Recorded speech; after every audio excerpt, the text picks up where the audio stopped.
Hi, I'm Hub Arkush for Pro Football Weekly, along with our executive editor, Dan Arkush, as we continue previewing all 32 NFL teams to start the 2012 season. And we're going to talk here about the St. Louis Rams. And you know, Dan, they needed a tiebreaker in draft order to avoid being the worst team in the NFL last year. They only won 2 games. Why are they better now? What did they do during the offseason that makes them a better football team?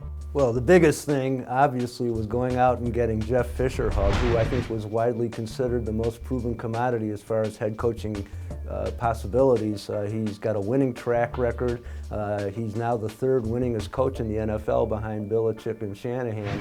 And so you gotta think that he's going to get them going. Now, Fish is a defensive coach. You got Dave McGinnis as a veteran on that defensive side. How much does the loss of Greg Williams, not having a defensive coordinator, really hurt them?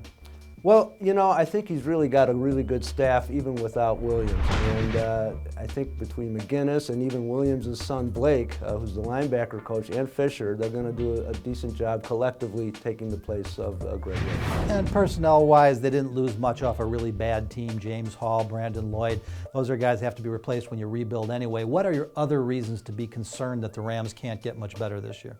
Well, their wide receiver core, they're really, you don't really know what's going to happen there. A lot of guys that have injury histories. Now the rookies, Brian Quick and Chris Givens, have displayed flashes, and they're really going to need to make an impact, but you just don't know with them. You've got Steve Smith from the Giants, and he's got, bad knees the last couple of years, so there's really some question marks there. What about upside? What can we tell Rams fans that will get them a little excited this year?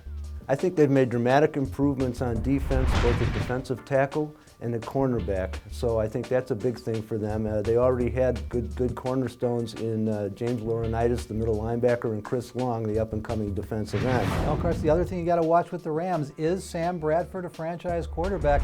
This is the year we got to find out more. We've got 100% improvement. Pro Football Weekly's prediction is 4-12.